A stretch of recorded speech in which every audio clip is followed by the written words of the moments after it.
Our episode begins with Ivanova in bed, which is sadly not as sexy as it sounds on paper. She arrives in CNC just in time for the arrival of the Raiders, a problem throughout the first half of the season, ever since the first episode Midnight on the Firing Line, if you'll remember, when they were buying weapons from the Narn. Well, they become a real pain, since they're preying on supply ships heading to Babylon 5, which will eventually leave them with shortfalls. Sinclair is really getting steamed over this. I mean, beyond the blown-up ship and dead people, which is kind of a given. After the titles, there's a new arrival, Mr. Morden, who's been out on the rim exploring. While we ponder that, Sinclair takes Garibaldi aside. You can tell by the slightly receding hairline and that he's got a lot of it that this is still season 1. Sinclair wants his help studying what's wrong with his head. I mean his own head, not Garibaldi's hair loss thing. He wants to discuss the missing 24 hours since the Battle of the Line. Specifically, he wants to know what happened and why, but can't figure it out. So he's asking Garibaldi to take a crack at it. He's got the skills, and he's a personal friend, so he'll be discreet, in case he was just drunk or something. Meanwhile, Londo, poor Purple Coat Season 1 Londo. Back when the Centauri are on the downward side of greatness. A has-been whose aristocracy prance about acting so much more important than they really were. Right now, Londo's forced to buy back the Eye, a royal artifact, from a day of greatness. Now Londo has to buy it from some human treasure hunter on the sly, so as not to embarrass his people any further because they lost it. But this is noticed by Mr. Morden, smiling away. Let's all wave to him. Well, Jakar runs across Londo as both need to take the same lift. I hear there is a famine on your world's southern frontier. My condolences. It's good to show you care. This polite conversation between him and Jakar quickly turns into severe argument until the human caught in the middle runs away. JMS likes the occasional bit of allegory, even if it comes dressed in a hat like a bottle cap. To continue his good mood, Jakar has a meeting in his quarters with Mr. Morden. And does he know what this is about? No. But in order to see someone of your prominence, I had to get a recommendation. My backup option was the Babylon 5 Hooters. He's got a simple question for Jakar. So simple it's frustrating. What do you want? Fixing the Byron plotline would be nice. Jakar tells him to piss off, but before he exits, changes his mind. He suddenly blurts out what it is he very, very, very much wants. Vengeance on the Centauri. I want justice. But what do you want? To suck the marrow from their bones and grind their skulls to powder. What do you want? To tear down their cities, blacken their sky, sow their ground with salt. He has strong feelings. Are you the Narn diplomat? Of course, everyone else is too extremist. Mr. Morden is impressed by Jakar's vision, but he fails to stick the landing. Yes, genocide's a good opening move, I'll grant you, but there's no follow-through. He just greets it with a shrug. To Jakar, the Narn's war machine expansion, plots, treachery, they have all been tools towards ensuring their protection and fighting the Centauri. Narn's the only civilization in the B5 galaxy that has bloody revenge as their entire foreign policy statement. Londo, meanwhile, has met up with Lord Kiro and his aunt, the Seer. The Centauri have some kind of precognitive ability. We've seen it before. Some are able to see the moment of their death, while others, like the Seer, have various visions of the future. She predicts B5 will be wiped out by a great evil, presumably referring to TNT. Kiro doesn't really buy it, though. She's been wrong before. On my first birthday, she said that someday I would be killed by shadows. Shadows. Silliness, we'll just put that behind us. Besides leaving a bunch of small children crying, that proclamation hurt her credibility with Kiro for sounding ridiculous and leaving him with a pathological fear of birthday cake. Elsewhere, Mr. Morden sees to Delenn while she is hard at work designing her retro future casino. In Valen's game, she's calling it. He asks her the same question. What do you want? Delenn is suspicious since he went to Jakar and presumably asked this of him, causing... Just a moment of fatigue. Is my triangle showing? I'm sorry, I have a bit of a cold. She sees him covered in darkness now and quickly tells him to piss off as well. Behold the great pissing off! During this, Lord Kiro was demanding to see the eye, and now examines said eye.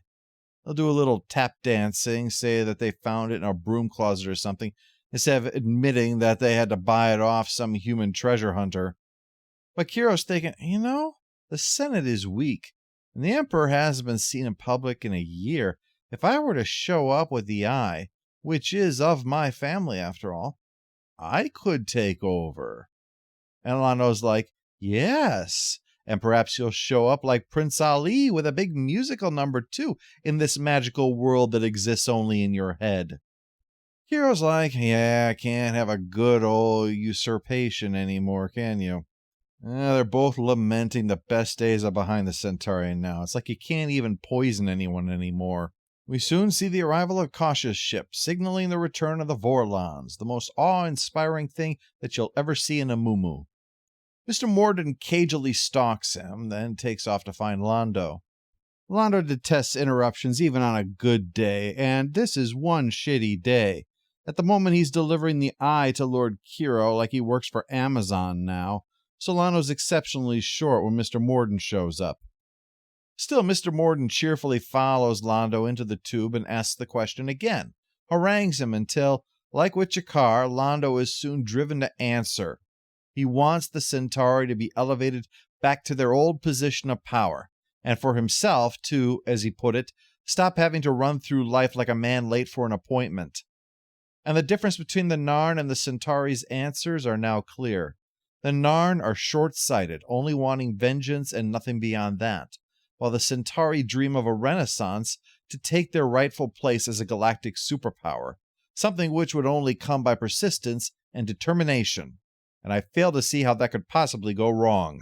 During all of this, the subplot with the Raiders has been brewing. They've been spotted near a transport, and Ivanova and a group of fighters have gone to protect it. But Sinclair looks at the manifest and realizes, unless these raiders are going to steal these hydroponic supplies to grow their own weed, this attack is really just a diversion to draw away the fighters. This plot is now colliding with the main plot, as Londo, Kiro, and the Seer are ambushed by those working with the raiders. They're here for the eye. When Sinclair goes to warn them, Kiro is taken hostage. Sinclair echoes the situation from the pilot with its hostage scenario by letting him go, but planning to trap the Centauri ship and disable its engines. A perfect plan.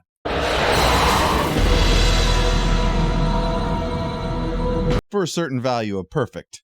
Yes, this is how the raiders get in and out. They've got this big ship that can make its own jump gates. While Londo tries to take away the aunt, babbling about the fire and the shadows and the hey, it hurts me.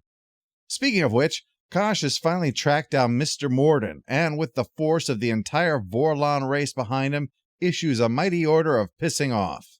Garibaldi's out there and doing well, and with Ivanova's return and the station's guns, they annihilate most of the small ships, but fail to stop the shuttle from getting on the main ship and escaping.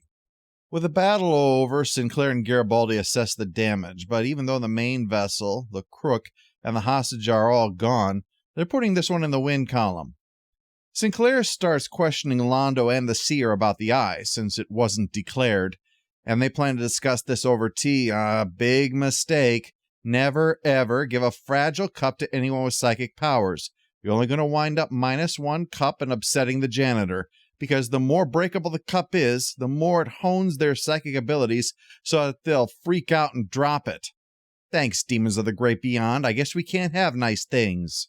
See, what happened was, on the Raider ship, we learned that Kiro's abduction was actually part of a plot with the Raiders, so they'd help him become emperor.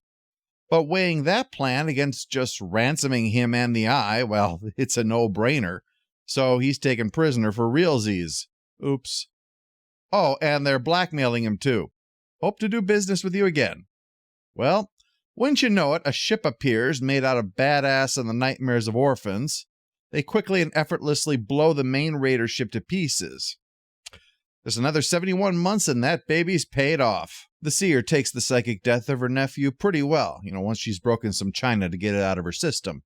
And she even tries comforting Londo, but he knows his career is finished now. Only a miracle can save him. He takes the whole thing with surprising dignity, really. Mr. Morden then arrives, much to his annoyance, but he has a present. The eye How? Yeah, didn't you sort of blow that ship up? I know the black box always survives. I just didn't think any box painted black would qualify. Still, Lando's not looking a gift horse in the mouth. Instead of being the end of his career, it'll be his salvation. Well, from a certain point of view. Still, our heroes are as alert as ever for danger, and Garibaldi fills Sinclair in on what he learned about his missing time. Not directly, but he does know that the Minbari rejected lots of applicants to run B5 specifically so that Sinclair would be the one in charge. Good to know there's no hard feelings. To round out this great day, the seer also tells Sinclair she's seen the destruction of B5. Still, this is just a possible future, just like Kiro's death by shadows was. Sleep tight, Commander. This episode is an arc story, so it gets a stamp of must-see. Mr. Morden's arrival and mysteriously simple question, not to mention his connection to the powerful enemy ship, offers a tantalizing glimpse of the future. Lando's story reinforces the idea that beneath the exterior of the womanizing, drunken gambler is a man who embraces his vices because his career seems to be at an end, and sadly has accepted it, save that one brief moment where he states what he wants. The Raider plot is there to satisfy the action quotient, but honestly, aside of their destruction, it mostly feels like a distraction to the real story that's going on. The real power of the episode isn't in the battle or the clash, it's in the devil walking the halls of Babylon 5.